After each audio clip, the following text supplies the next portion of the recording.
Assalamualaikum warahmatullahi wabarakatuh. Alhamdulillahirabbil alamin. Allahumma shalli ala sayidina Muhammadin. Alhamdulillahirabbil alamin. Allahumma shalli ala sayidina Muhammadin. Teman dan sahabat semuanya yang dimuliakan oleh Allah Subhanahu wa taala. Kita melanjutkan kajian kita di dalam kitab Fathul Mu'in, masih di dalam halaman 45 ya. Masih di dalam pembahasan mengubur mayit. Bismillahirrahmanirrahim. Qala al-musannifu rahimallahu ta'ala nafa'ana Allah bihi wa bi'ulumihi fi darin amin. Wa yahrumu dan haram dafnuhu apa mengubur mayit. Bila syai'in tanpa sesuatu yamna'u yang mencegah apa sesuatu wuku at-turabi kepada longsornya tanah atau langsung tanah ya jatuhnya tanah. Jadi haram ya ketika seseorang mengubur jenazah. Ya, haram ketika seseorang mengubur jenazah tanpa menghalangi sesuatu, akan longsornya tanah. Jadi nggak boleh langsung. Makanya kita sering ditalain papan ya, papan atau apa gitu, biar tanah itu nggak langsung ke mayat. Kalau tanah jatuh langsung ke mayat, ke jenazah, maka haram hukumnya. Wa yahrumu dan haram dafnusna ini apa mengubur dua mayat min jinsa ini dari dua jenis mayat bikabrin dengan satu kuburan in lam yakun jika tidak ada bainahuma di antara keduanya mahromiyatun apa hubungan mahram au jauziyatun atau suami istri. Jadi haram ya mengubur dua mayit dari dua jenis, artinya cewek dan cowok di dalam satu kuburan ketika memang di sana tidak ada hubungan mahram dan bukan suami istri, haram hukumnya. Wa ma'ahadihima atau salah satu keduanya, artinya dia mahram atau dia suami istri, kuriha maka dimakruhkan. Jadi kalau hubungan mahram jadiin satu atau dia suami istri jadi satu maka hukumnya makruh ya. Nah, kita lanjut ya biar lengkap pemahamannya. Kajam'i muttahidi jinsin. Seperti halnya mengumpulkan yang satu jenis fihi di dalam satu kuburan bila hajatin tanpa ada hajat. Jadi sebagaimana makruh ya hukumnya. Nah, makruh hukumnya menggabungkan dua mayat yang sejenis. Artinya cowok-cowok, cewek-cewek. Menggabungkan dua mayat yang sejenis dalam satu kuburan tanpa alasan. Artinya ketika ada hajat, maka ini tidak dimakruhkan. Hajatnya misalkan ya lubangnya atau tanahnya nggak ada lagi. Tanahnya tidak ada lagi, ini termasuk hajat, maka dibolehkan. Artinya tidak dimakruhkan. Tapi kalau tanahnya masih lapang, masih luas, banyak tanah untuk makam, untuk kuburan tersedia, dia tetap jadi satu, maka ini adalah dimakruhkan. Itu pun yang sejenis ya. Tapi kalau lain jenis maka haram. Kemudian wa yahrumu dan haram aidon juga idkhalu mayitin apa memasukkan mayat ala akhara atas mayat yang lain. Wa in ittahada sekalipun tunggal jinsan. Sekalipun tunggal jinsan jenisnya, jinsan tamyiz ya. Sekalipun tunggal jenisnya qabla bala ijami'ihi sebelum melebur semuanya.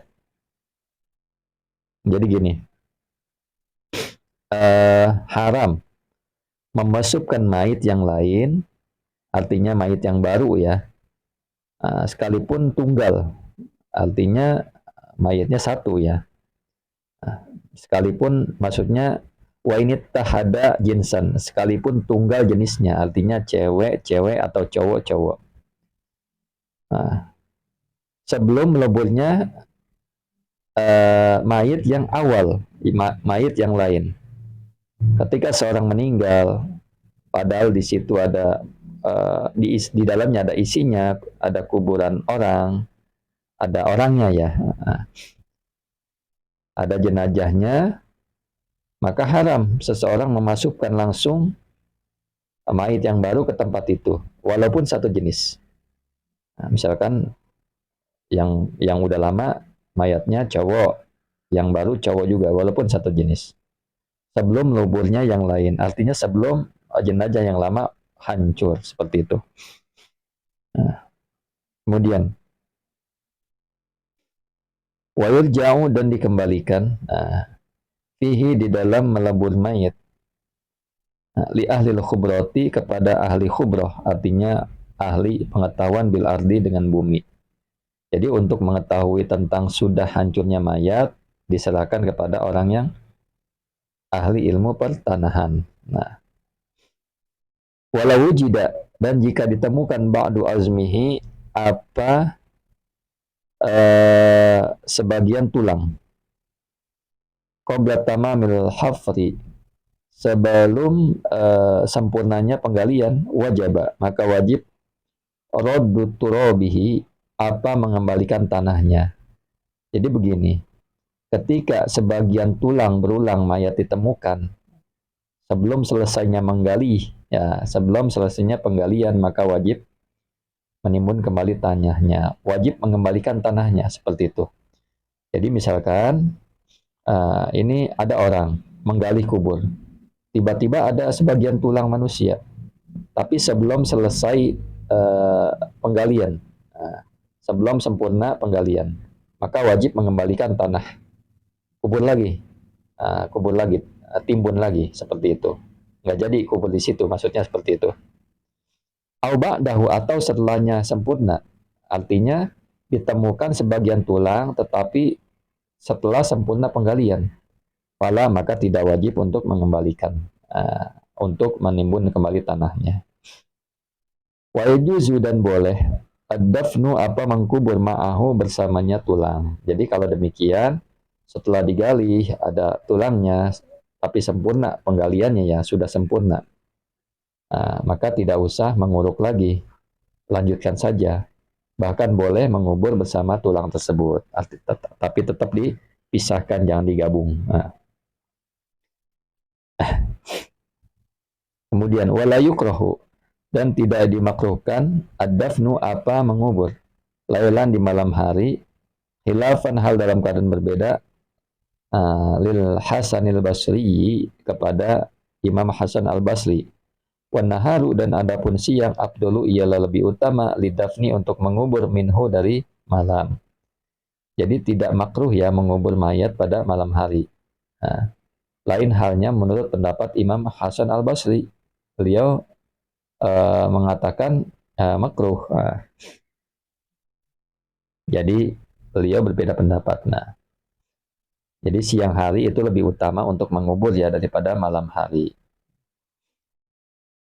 Wa yurfa'u, dan ditinggikan, al-qabru, apa makam, qadra shibrin, seukuran satu jengkal. Jadi perkiraan satu jengkal ya. Tangan kita satu jengkal, jadi dibuat gundukan seperti itu, nadban, dengan sunnah. Artinya sunnah meninggikan kubur seukuran satu jengkal. Watastituhu, adapun meratakan kuburan, aula, ialah lebih utama, mintas nimihi, dari membuat gundukan makam. Jadi kalau kuburan itu diratakan, itu lebih utama daripada membuat gundukan makam, kayak punuk unta ya. Jadi meratakan lebih utama. Kemudian bismillahirrahmanirrahim. Allahumma sholli ala sayyidina Muhammad wa ala ali sayyidina Muhammad. Wa yundabu, dan disunahkan, liman, bagi orang, ala syafiril qabri, atas pinggiran makam, disunahkan apa? Ayah sia, akan menabur salasa hasyatin, dengan 3 kali taburan, biadaihi, dengan kedua tangannya, qailan, hal dalam keadaan membaca, ma'al aula, ma'al ula, beserta taburan yang pertama, minha. Jadi bacanya ayatnya minha khalaqnakum, ayatnya ini. Jadi surat Toha ayat 55 ya. Disunahkan bagi orang yang ada di pinggiran makam, ya sebelum diuruk ya, disunahkan apa? Menabur.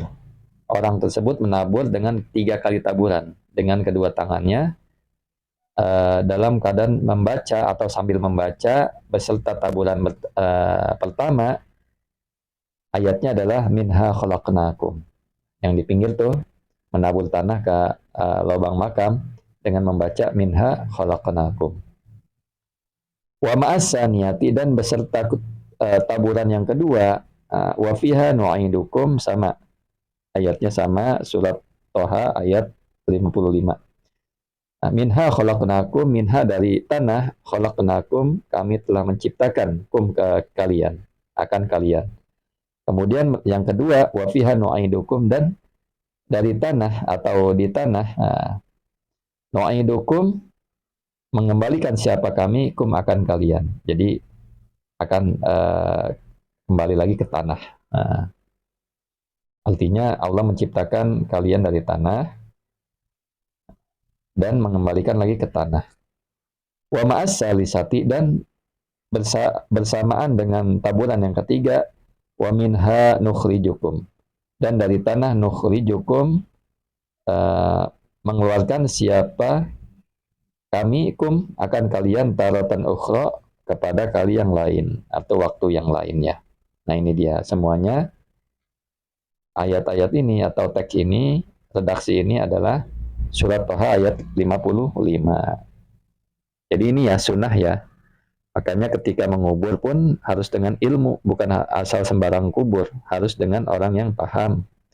Nah, maka sunnah dan wajibnya dan yang dilarang itu akan mudah diketahui ketika bersama orang yang paham. Nah, syukran ala ihtimamikum. Assalamualaikum warahmatullahi wabarakatuh.